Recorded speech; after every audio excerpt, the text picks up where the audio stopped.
Hey, bonjour, bonsoir à tous, c'est Yota et j'espère que tout va bien chez vous. Après une première vidéo sur cet univers, vous ne pensiez pas que votre serviteur ici présent n'avait que ça dans sa petite sacoche. En effet, votre serviteur est encore là pour vous séduire facilement encore 2 vidéos, donc soyez présents, soyez à l'affût, et on commence cette deuxième partie sur la saga Harry Potter. Incendia.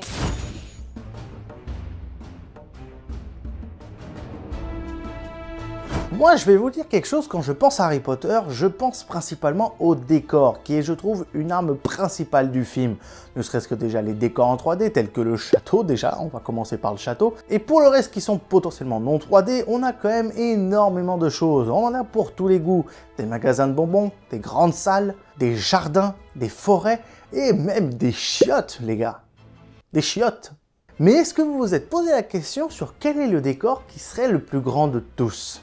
Si on regarde toute la saga, il y a divers décors qui étaient juste énormes. La banque Gringotts, la grande salle, les escaliers et d'autres. Mais il y a un décor qui les dépasse tous. En effet, pour le deuxième film, Harry Potter et la Chambre des Secrets, les équipes ont décidé de créer un des décors marquants, à savoir la Chambre des Secrets. Mesurant 76 mètres de long et plus de 36 mètres de large, soit 5 fois plus grand que le décor du Hall de Poudlard, qui mesurait alors 42 de longueur et 12 de large. Ah, j'aurais aimé qu'ils le gardent d'ailleurs dans leur musée là à Londres sur toute la saga, mais bon, ça devait prendre beaucoup trop de place, et je suis un peu dégoûté. Incendia.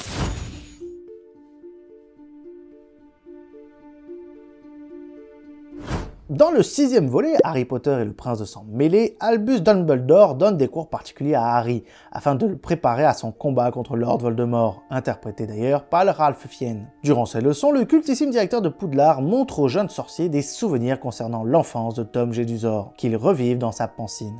Cette scène nous permet de voir d'un peu plus près le lourd passé d'un des méchants les plus populaires du cinéma. Mais saviez-vous que certes dans le film, le Tom Jedusor enfant et le Jedusor actuel sont bien évidemment la même personne, mais dans la vraie vie, il y a un lien social entre les deux acteurs. Car en effet, l'acteur de Tom enfant s'appelle Hero Fiennes Tiffin, qui n'est autre que le neveu de Ralph Fiennes. C'est trop fou! Mais ce n'est pas le seul qui a de la famille dans la saga. Par exemple, Donald Gleeson, qui joue Bill Weasley, le frère Weasley qui utilise les dragons. D'ailleurs, petite parenthèse, hein, Warner, si vous m'écoutez, faites des films sur eux. Honnêtement, leur vie doit être fabuleuse. Hein. Eh bien, cet acteur n'est autre que le fils de Brendan Gleeson, l'interprète de l'inimitable Maugrey Folleuil. Incendia.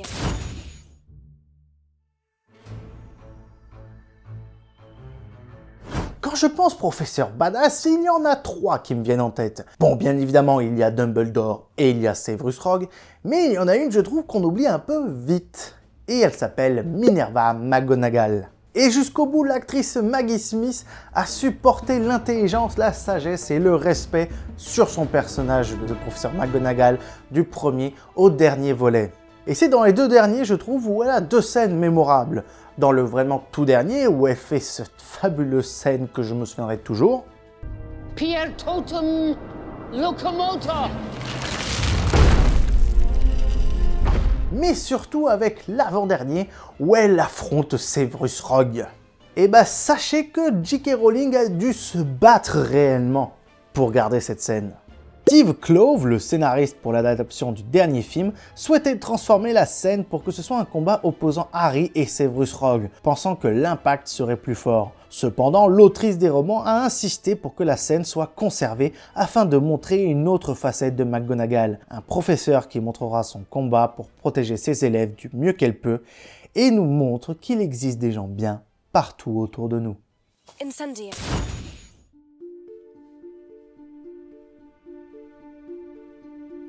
Quand on pense personnage culte dans la saga, il y en a beaucoup qui nous viennent en tête. Bien évidemment, il y a en premier lieu le trio de tête, bien évidemment, et le plus fort des mages noirs et le plus fort des mages blancs. Mais il y en a un aussi qui s'est fait une place de malade dès son apparition dans le 3, et qui a complètement révolutionné tout l'univers de notre cher acteur Gary Oldman dans ses prochains rôles. Et oui, en effet, je parle pas de n'importe qui, puisque je parle du fameux parrain de Harry Potter, le seul sorcier à s'être enfui de la prison d'Azkaban sans aide extérieure, à savoir celui qui possède la plus grande, j'imagine, histoire de famille de tous les temps, et qui on devrait en faire un film, bordel de merde, Sirius Black. On le voit dans de nombreux volets avant sa symbolique mort, mais ici le volet qu'on va parler est le 5e volet, à savoir Harry Potter et l'Ordre du Phénix. Lorsque Sirius Black accompagne son filleul à la gare, on peut observer un tatouage sur son torse grâce à son manteau ouvert. Alors oui, on pourrait se dire c'est un simple tatouage, il n'est pas très intéressant. Mais comme tout tatoué le sait, chaque tatouage a une symbolique. Et ici, elle est sympathique.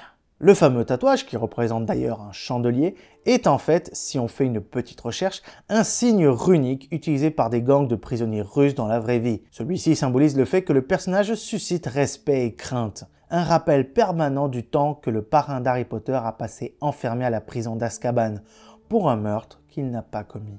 Incendium.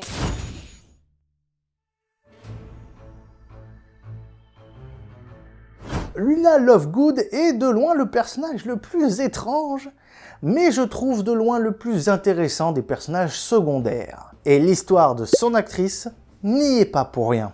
Si on observe l'histoire de l'actrice irlandaise Evanna Lynch, son casting a été très particulier. En effet, la jeune fille était quelques années auparavant dangereusement anorexique. Elle trouve espoir dans une lettre de J.K. Rowling qui lui dit que si elle bat la maladie, elle pourra postuler pour le rôle et qu'elle aura des conseils uniques. Cette lettre sera alors son étendard pour affronter sa maladie et la vaincre avant le casting en 2006 pour le rôle de Luna dans le 5e volet. Et d'ailleurs, comme promis, elle s'imposera face à 15 000 autres postulantes via cette histoire, mais aussi grâce à des bijoux mentionnés dans les livres que l'actrice a recréés à la main.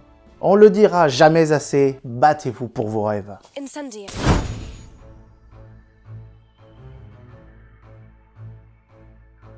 Étant monteur vidéo, je suis un grand fan des effets spéciaux et je les aime encore plus quand on peut les relier à l'histoire dans sa longueur. Et en travaillant pour cette vidéo, j'ai découvert un fait via les effets spéciaux, mais surtout les costumes que je trouve incroyables, vous allez voir. Dans la fin de la saga, à chaque fois qu'un Horcrux, soit une partie de l'âme de Lord Voldemort, est détruite, on peut remarquer que la robe du mage noir change de couleur. Les robes sont en effet de plus en plus pâles au fil des films, pour signifier son affaiblissement. D'ailleurs, on peut voir la même similarité avec le logo Warner Bros. Qui ouvre à chaque film et qui s'assombrit d'un opus à l'autre, symbolisant l'intensification dramatique de la saga. Un joli symbole pour prouver l'intensité dramatique de l'œuvre, mais surtout qui a chaviré de nombreux moldus qui ont toujours rêvé de voir ce qu'ont pu voir les élèves dès le départ, à savoir cette vue.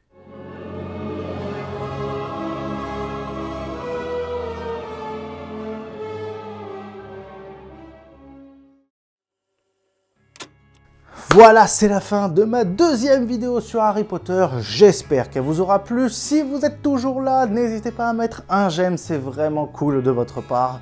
N'hésitez pas à me partager sur tous les réseaux sociaux connus, à savoir TikTok, Facebook, Instagram, X, où vous pouvez d'ailleurs m'y retrouver. Et surtout, n'oubliez pas de vous abonner et d'activer la cloche pour recevoir les prochaines notifications des prochaines vidéos. On se retrouve vendredi 18h pour la troisième et dernière partie sur cette saga mythique. Je vous laisse, c'était Yota en direct de la toile et à bientôt sur ma chaîne YouTube. Ciao!